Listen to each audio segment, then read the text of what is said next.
Hello everyone, welcome to HashUniversity. Thanks for tuning in.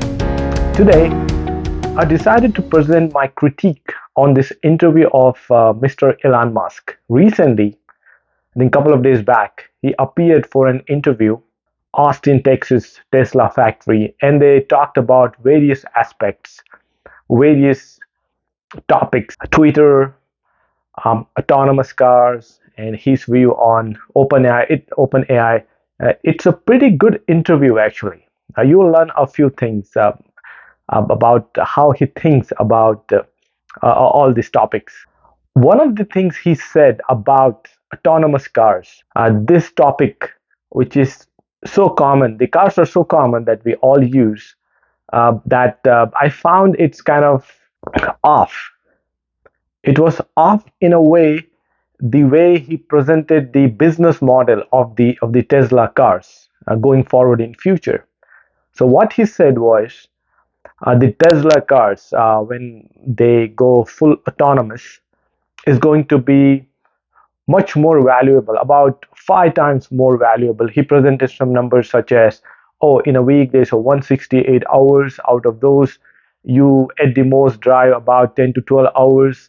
But with this autonomous Tesla cars, which will act like autonomous Uber or robo taxis, where instead of 10 to 12 hours, these cars will be used for 50 hours or more. How? Because say you buy the car, you go to the office, you'll work, the car won't sit in the parking lot.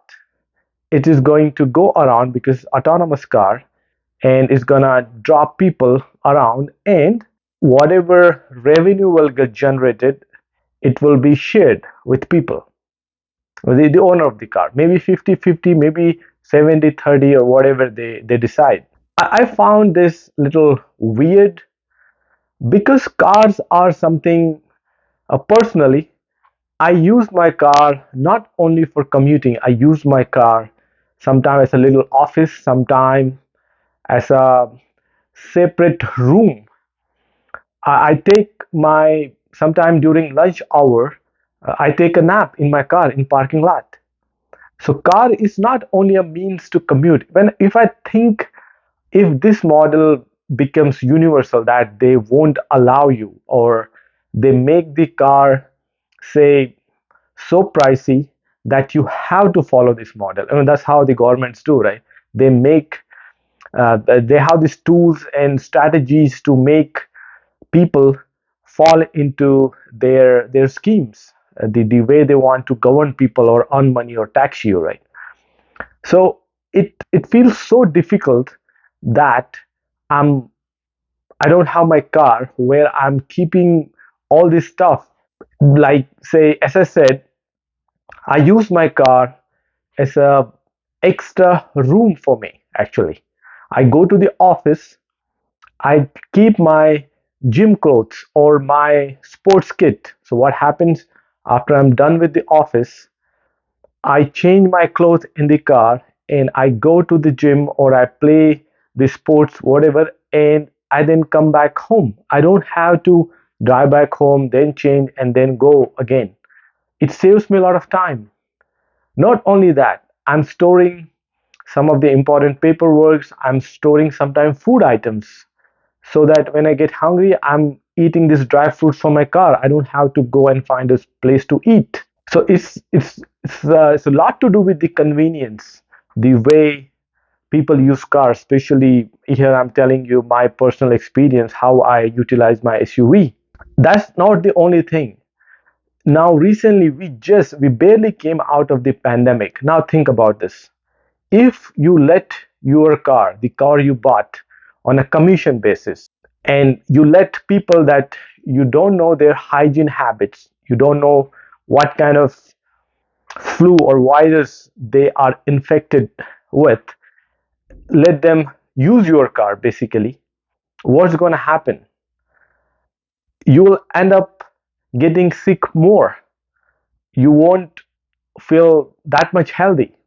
If you want to earn money off of your car, there are a number of apps such as Turo, or you can put the car for lease to different people. It's fine, you know the basics, but on a daily basis, just because you want to impose on people that this is the business model. If you want to buy Tesla car, this is what you're gonna follow, because we're gonna make it so difficult for you to just keep it for yourself.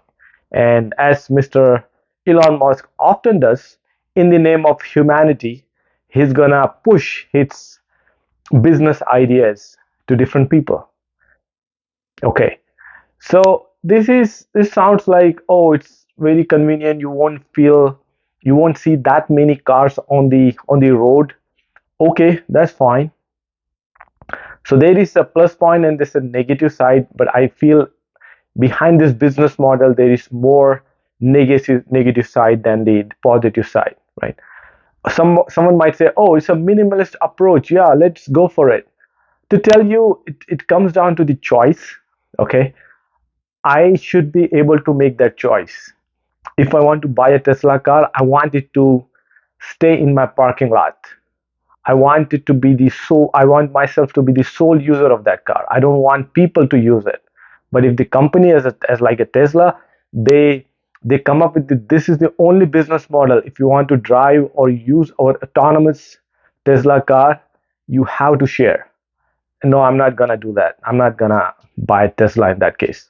And by the way, this minimalist approach, it sounds good, but at the same time, if everyone go minimalist, whether it comes to car, houses, clothes you buy, food items you eat, then the economy will collapse. Why? Because it is the non-minimalist people who like to buy stuff, who like to have multiple cars or bigger houses, multiple clothes or jewelry. Those are the people who spend money and they're driving the economy. Okay, by putting this restriction, especially when it comes down to the car and the users like me, this is a big no. I hope governments they do not allow Tesla to do this, to impose this weird business model on people. All right, let me know what you think about this business model in the comments, and also I'll have provided this link to the video, so watch it and let me know your thoughts. Thanks for tuning in. Talk to you soon. Bye.